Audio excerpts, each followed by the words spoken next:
getting into the PGA Championship round 1 bets and showdown picks, as well as the final thoughts, giving you guys the lineup builder, ownership leverage for the full slate. Let's get into it. All right, so just going over a general preview for today's video. Going to be touching on my favorite prize picks props. We're going to start with that. Going to get into some round 1 showdown talk, as well as some round 1 betting that we can get into. First round leader, some 3-ball bets. As you guys know, those are kind of the soft spots right now, biggest edge spots. Going to get into some outright bets as well. Touching on some ownership, touching on the value report, and a little bit of the lineup builder as well. Let's go and get into it for today. All right, so getting into the prize picks prop cheat sheet, what we're going to do is we're going to first sort by the prop line difference to see if we are getting any big edges between prize picks and underdog to see where they might be valuing the props differently. And we can see right off the bat, we are getting 5 props where there's a stroke difference. And to me, that's going to be huge. And right off the bat, I do want to point this out that we are seeing that the 9 to 5 projections are going to be right in the middle of kind of the expectations. Whereas underdog, we can see they are probably valuing the course playing a little bit more easy than they should.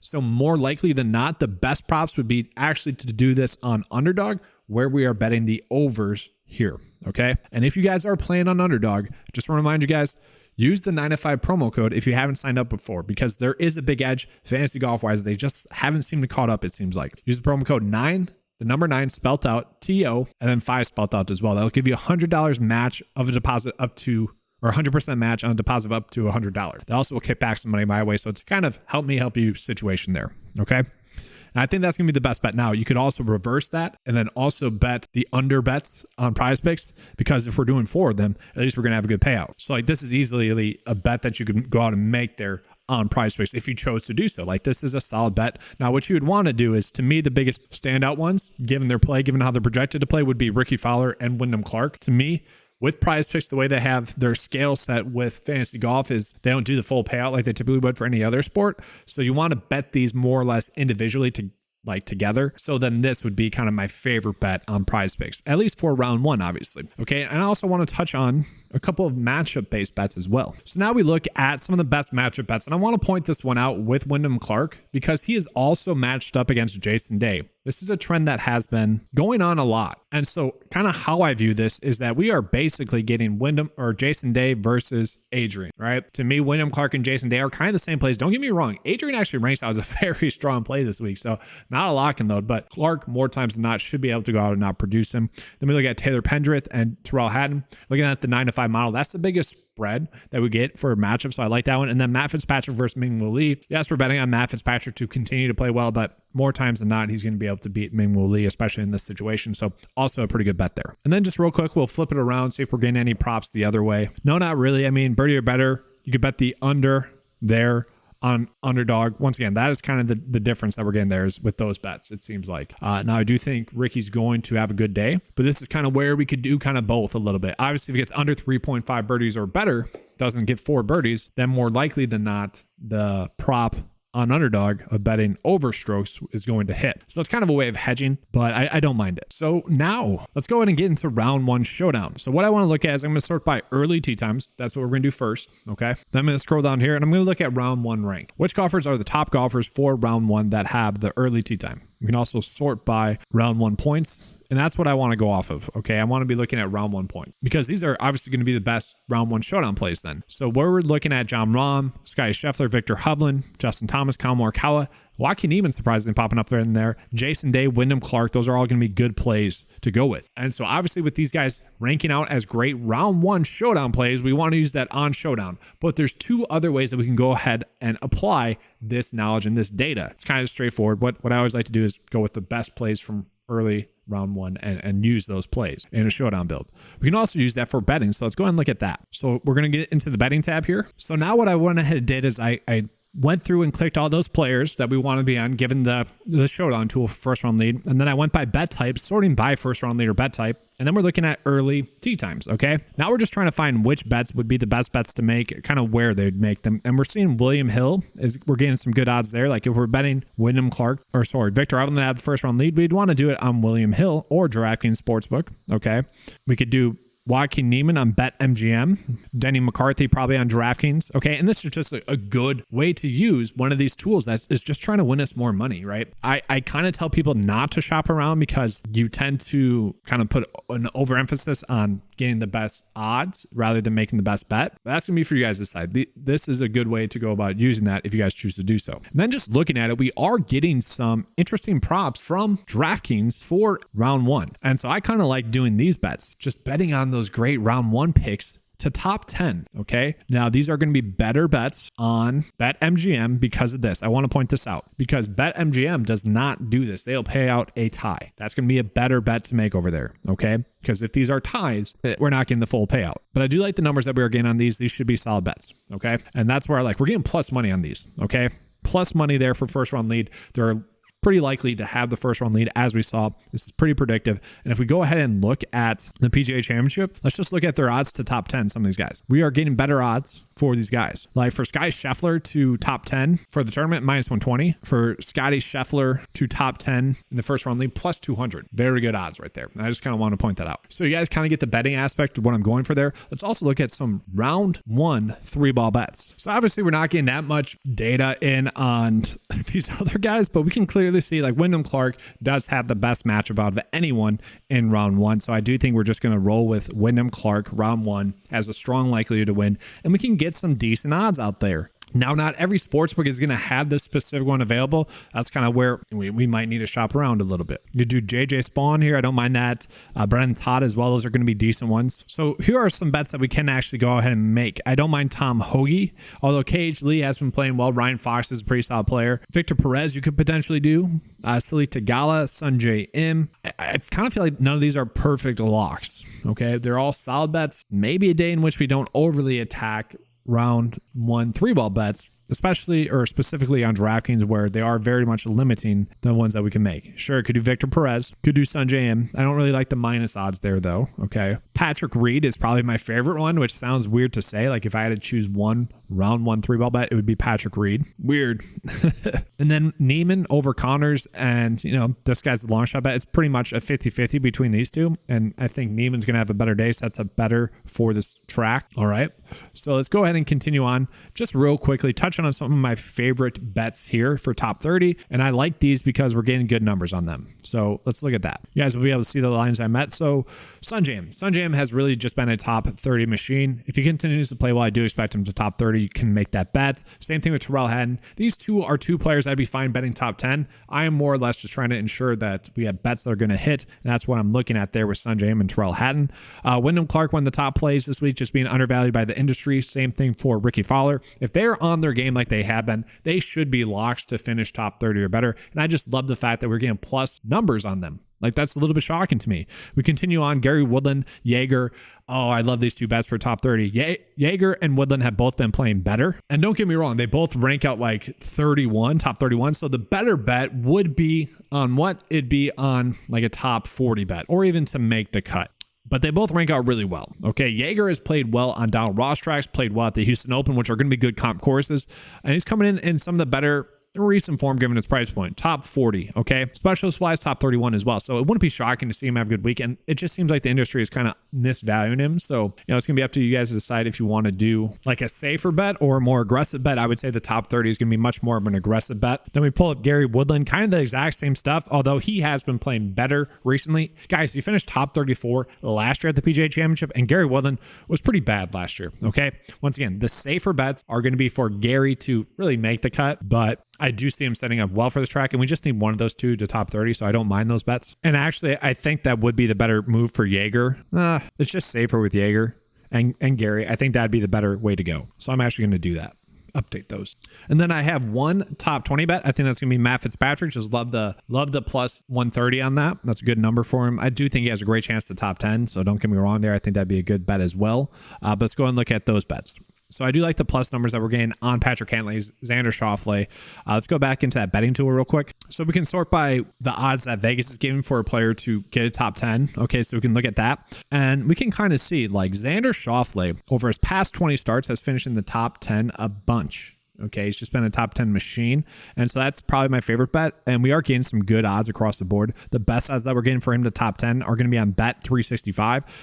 You could go with that. And then we got Patrick Cantlay on William Hill to top 10 at 2-1. Those are good odds. I like those odds. So I'm perfectly fine taking those bets as well. All right, so looking at the outright odds, which golfers have the best likelihood to win? Obviously, we got Scotty, Rahm. I don't really agree with Rory, but we can see a big drop off there, right? It goes from like 7-1, 8-1 to double digits there, okay? And so I actually like starting my betting card out with Xander Schauffele. I just feel like, man, everything's aligning for him to have a good week. Not only does he do well on Donald Ross courses, look at the Tour Championship, just dominates that course. He just sets up well for this track as well. Played well in majors, just seems like he's due for a win. And if we are trusting Xander Schauffele, we're looking at Patrick Cantlay as well. You look at last year's result at the PGA Championship, I don't think it's a very true depiction of him as a play this week because, well, there was a huge weather advantage last year at the PGA Championship. And so if we just take that out, that's his only flaw in his game. And the next data point that we're looking at would be a start, 9 starts ago. That's it. So both Patrick Cantlay and Xander Schauffele, I think they make for great starting points for your outright betting card. And then from there, we get a little bit aggressive with it. Like, I really like the idea of betting Tyrrell Hatton for an outright win on FanDuel at 46-1. That is going to be a great number there. That's almost a number where it's too good to pass up on. Tyrrell Hatton is looking like he could easily be this year's Matt Fitzpatrick, whether it be at the PGA Championship or at the US Open. I do think he has a good chance to kind of put it all together and get a win this week. He just sets up well, ranks out as the 8th best pick in the 905 mile this week, just coming in and checking all the boxes. Top 20 specialist, top 20 course history rank. Obviously, those are going to be comp courses. If you guys are curious about the comp courses, make sure to check out the Core Plays video. Go over all the details for that there, or just become a 905 member. Check out the premium member write-up. Go in a deep dive for that. But recent form-wise, top 16, top 5 staff at like Tyrrell Hatton is just being undervalued. And sure, you might worry about his winning upside, but this is kind of the perfect track for him to go out and kind of sneak out a win, kind of a grinded out event. That's where he excels. And then speaking of Matt Fitzpatrick, yes, he was a much, much better play heading into the majors last year as he is this week. Okay, that's very clear to see, but he did just come off of a victory and he went through this weird lull in his game where he just sucked. He did. He was just bad. Prior to that, really good golf. And so it does seem like he just kind of figured it out. This was a team event with his brother, figured that out.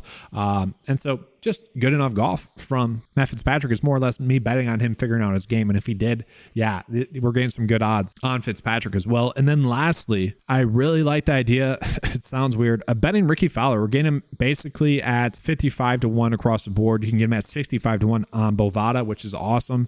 Ricky Fowler is coming in some of the best form in the field. Okay. Tough to deny Ricky as a play this week. I don't really get the kind of hate for him. He played well at the PGA Championship last year when he really kind of sucked. And guys, this is why I think he's going to make for a great like top 30, top 20 bet, because basically all of his starts lately have been just that. The thing with Ricky is that he really hasn't had a week in which he's been on like, oh, he could win this week. And I think we're getting there. And I think when we finally get that, it's not like he's making mistakes or anything like that. It's just, hasn't really gotten hot. Hasn't had that hot week that takes to win. And maybe that happens this week. And if he's hitting greens like he has been, not making mistakes, this course is going to set up well for him. So I do like the odds that we're getting on him across the board. And then lastly, Wyndham Clark. I mean, Wyndham Clark is literally one of the best plays on the board this week. I think everyone knows that, and Vegas is just saying, no, he sucks in majors. He's not going to play well. And I think that's why we're getting 80-1 odds on him on DraftKings Sportsbook. That is insane to me. And we can see like the sportsbooks honestly don't know what to do with him, because just look at it across the board. We're getting 66-1 in some spots,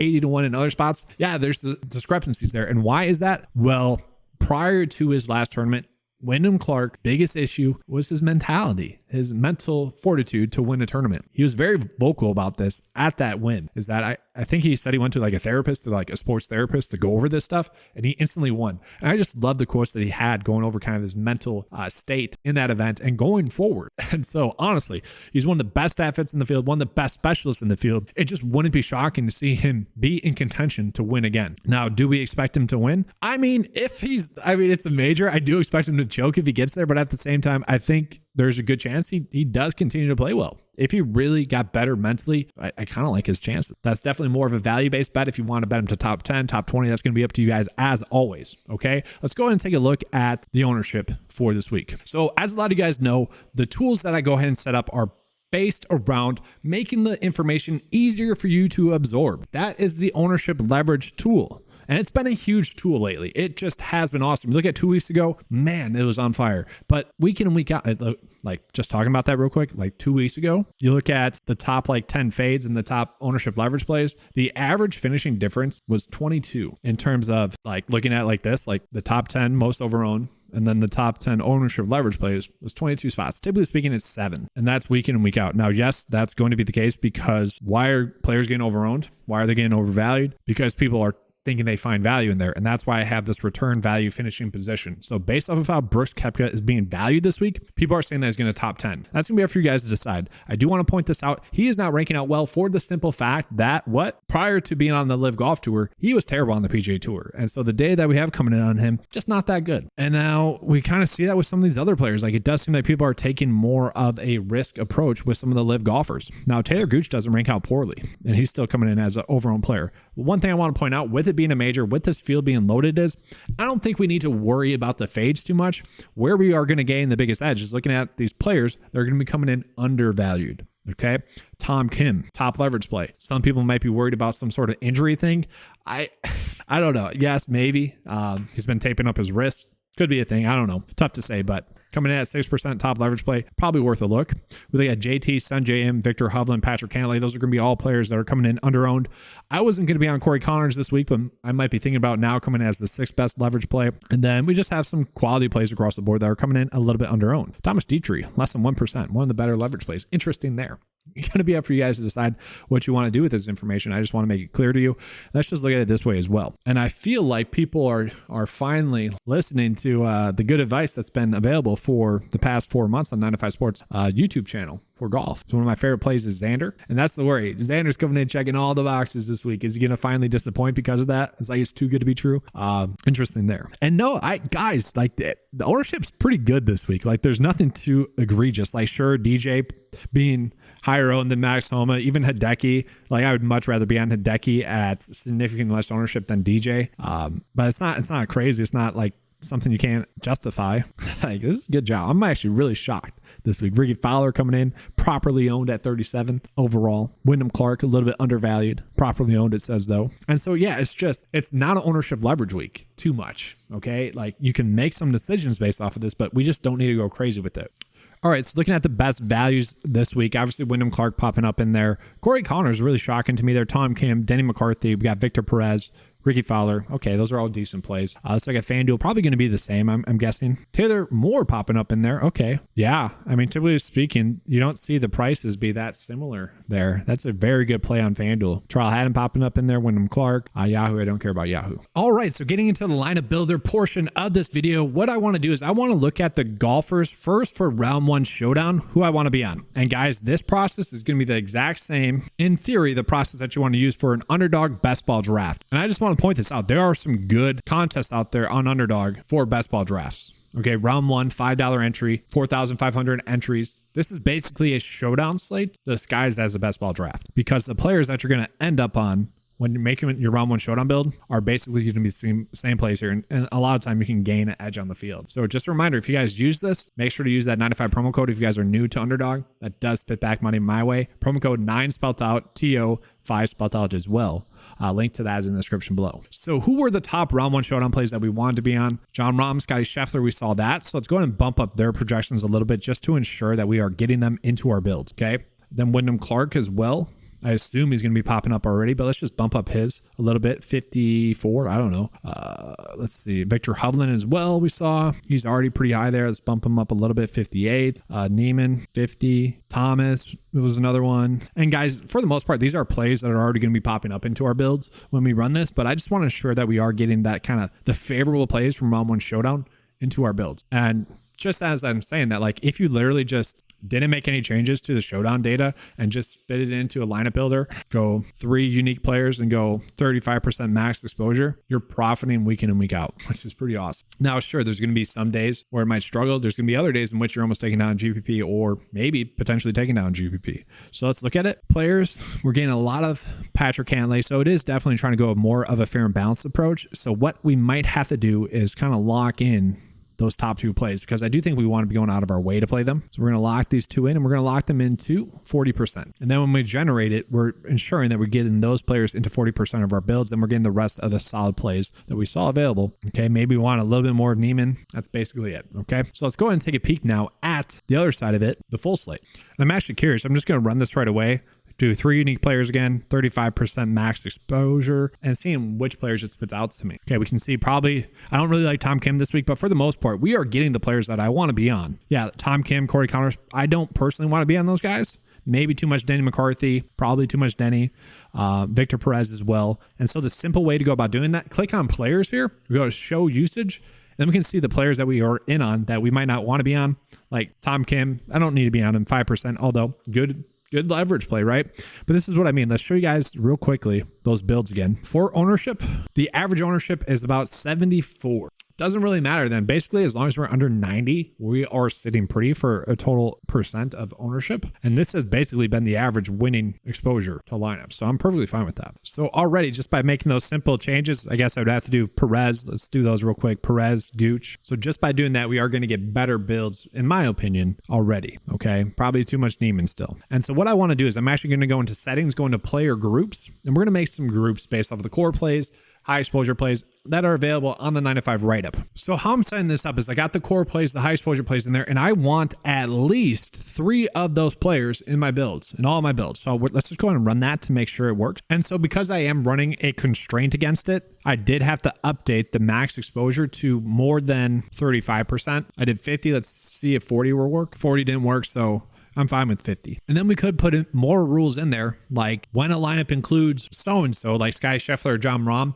we could target one of the great values that I think are out there.